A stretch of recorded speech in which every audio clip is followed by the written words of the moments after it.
Extraterrestrial meditation inside your sacred space generates an iridescent experience.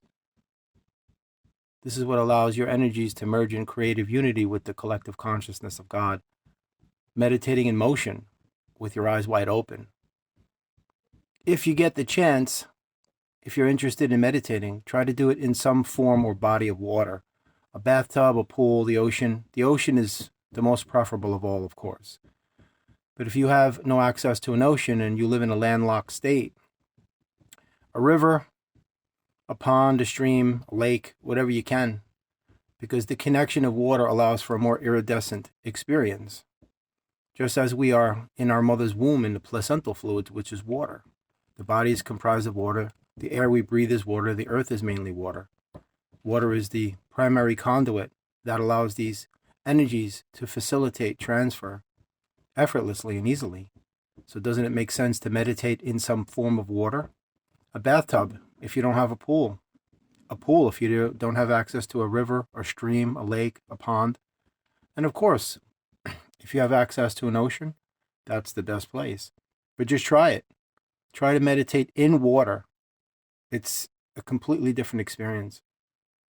And like anything else, spirituality is a personal journey.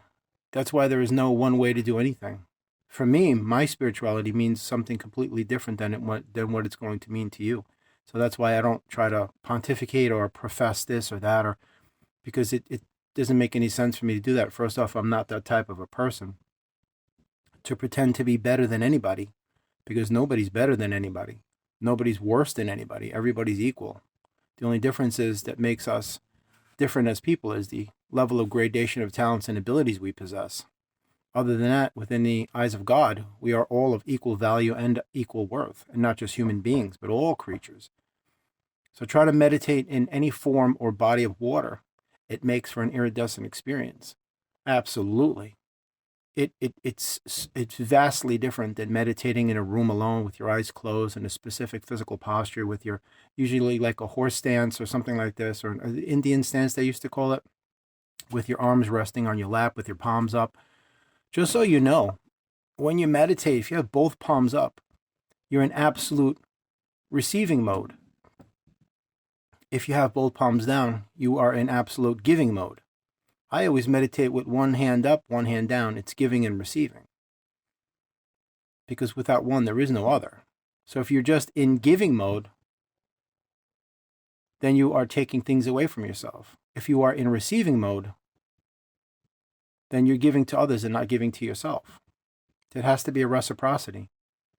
It has to be a circuitous reciprocity. It has to be cyclical. That's the way things move. Can't just move one way, because then that means it's depleting you of what you have, of all of your natural resources and your metaphysical elements.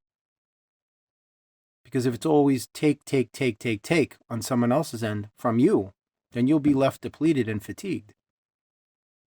And there is no difference with the meditative process. You're building a relationship between your soul and God. And the truth of all matters and the grander scheme of the universe, it's always one. It's not between two. You're just reinforcing your connection to your original source home energy planet by realizing that this is not your home. So meditate in any form or body of water. Trust me when I tell you, it makes for a far more iridescent experience that you will not be able to experience in a room alone or on dry land.